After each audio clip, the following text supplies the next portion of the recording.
Welcome to episode 49 of the Becoming Mind Strong podcast. In the last episode, we talked about how to deal with crappy gym workouts when you're traveling. Today, we're going to talk about the other part of this, how to stick with your nutrition goals while you're traveling. Check it out.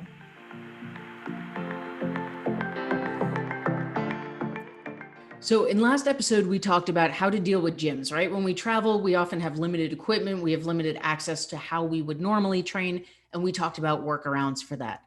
When we talk about travel, we have to talk about the nutrition piece of this because, as you and I both know, nutrition is 90% of the game. Now, blanket statement, very similar to the one I made in the last episode. This is about what we do consistently. I go on plenty of vacations where I choose not to track macros the entire time I'm gone. It's not something I'm doing if I'm traveling for a month, but if I'm taking a week off, cool. I'm going to be conscious about it. I'm going to get my protein in. I'm going to make smart choices. Most of all, I know I'm going to be right back to it when I get back. But the purpose of today's episode is just to give you some tips and tricks that if you decide you want to try your best to stick with your goals while you're traveling, it's going to help you out. The first thing is this. The first thing that typically goes when we're traveling is our protein. For the vast majority of people, we tend to not be eating enough protein, and it's the macro with which most of us struggle the most. So I know if I'm going on vacation, the first thing that's going to go out the window is my protein intake. So for that purpose, I always pack protein powder and maybe even some protein bars with me. Now, quick heads up that you most likely will get flagged at airport security. If you're flying and you pack protein powder, the way I do it is I take my shaker bottle, I put protein powder in a big, like a gallon Ziploc bag, I wrap it up, I put it inside the bottle, I put it in my carry-on. If you check your bag, you obviously don't have to worry about this, but if you do it in your carry-on, just know they're probably going to pull your bag, they're going to swab the outside of the bag, they're going to check it, you'll be on your way.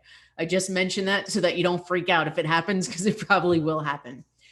But the beauty in this is that, if you're going out to eat a lot, if you're eating at hotels a lot, you always have the option available to you to get that protein in, knowing that it's typically the first thing to go. Whether you're flying or driving, pre-planning some snacks can be key. If you're sitting in a car for 8 hours, you are going to be snacking, right? And similarly, if you're sitting on a flight for 3 hours, you're going to get hungry. And if there's nothing else available, you're going to buy the crappy airplane food that's really hard to track. It's really hard to know what's in it. So I kind of think of it as if I'm traveling with a 3-year-old. When I travel myself, I think of it as traveling with a 3-year-old. I'll choose some snacks that I know are aligned with my goals and I'll pre-portion them. So I'll measure out how much I want to take. I'll put them in their little separate Ziploc baggies and I'll throw them in my bag. So now when I'm in the car and I'm feeling snacky, cool. I just grab for one of my pre-portioned snacks. Same thing if I'm on a plane. If I start getting really hungry and I see that snack cart coming by and I see the person next to me eating their cheese and hummus boxed lunch, I can just reach into my bag and I can grab whatever I need. When it comes to actual meals when traveling, we need to understand this is never going to be perfect. And I will keep saying it because this is when we start beating ourselves up. And this is when we start focusing on the little minute things that aren't the big picture. If you're going out to eat, okay, we need to understand first and foremost that nothing about this entire process is about perfection. Nutrition labels in and of themselves are not perfect. So it's about making smart, conscious choices, doing the best we can, and resting assured that we're going to get back on once we get back and we're in our own kitchen and we're in control. So when it comes to going out, you have a few options. You'll be amazed how many restaurants nowadays have, nowadays, that sounded so old. You'll be amazed how many restaurants nowadays, without walking up and down a 1 mile hill in the snow, have their macros listed on their website. Certain restaurants even have calculators where if you make adjustments to what you're eating or drinking, they'll figure it out for you. Most are not that intense. But if you're going to a restaurant, take 30 seconds to check their website. You'll be amazed at how many of them have the macros on there for you.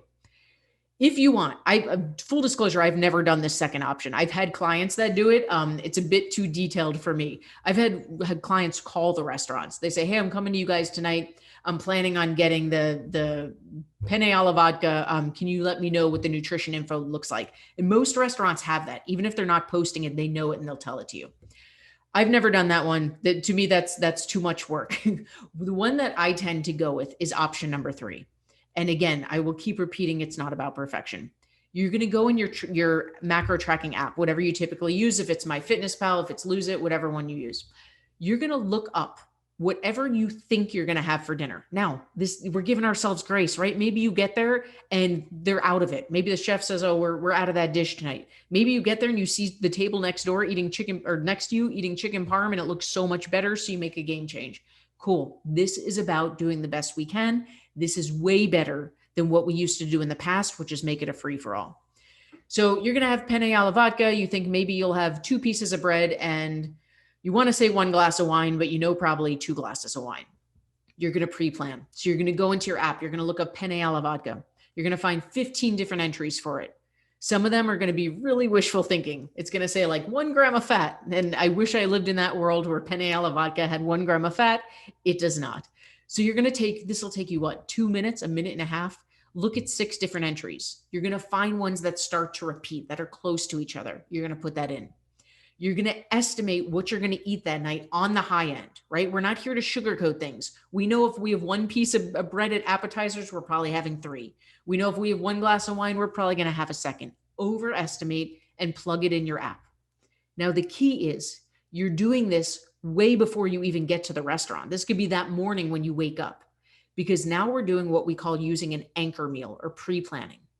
Those macros are already quote unquote spent. Your day has already been accounted for. So now you don't have to sit there the rest of the day and say, I can't.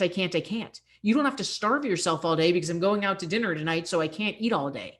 You've already pulled those macros out. It's like they've already been spent, and you can plan the rest of the day around it. Now, here's the key, right? Sometimes if we're going out to a big dinner, it's going to use up almost all our macros for the day. Does that mean you starve yourself? Absolutely not. Because you and I both know that when we sit there and say, well, I'm just not going to eat all day because I'm going out to dinner tonight, now you're going to eat 3 times as much as dinner because you're starving.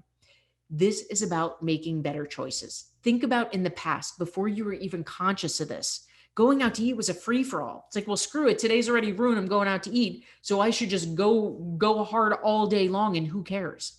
The fact that you were even conscious of the fact that, man, I'm going to go over my goals tonight. Cool. Well, I think during the day, I'll just focus on getting more protein in, maybe fill up on some veggies, and I'm going to save as much as I can for tonight, but I'm still going to make sure that I feel full throughout the day so I don't overdo it. That is worlds better than what we used to do in the past, the old free for all ways. Okay. Most importantly, I will keep saying it. This is not all or nothing. Whether you're using the website, whether you're calling the restaurant, whether you're just using the app and pre-planning, using what's in there, this is about making conscious choices. You'll pack your protein, you'll pack your snacks, you'll do your best to use your anchor meal. At the end of the day, we will rest assured that when we get back from this vacation, it might take a couple days to adjust, but we'll be back on with our goals. And that is what matters when it comes to making this a sustainable lifestyle.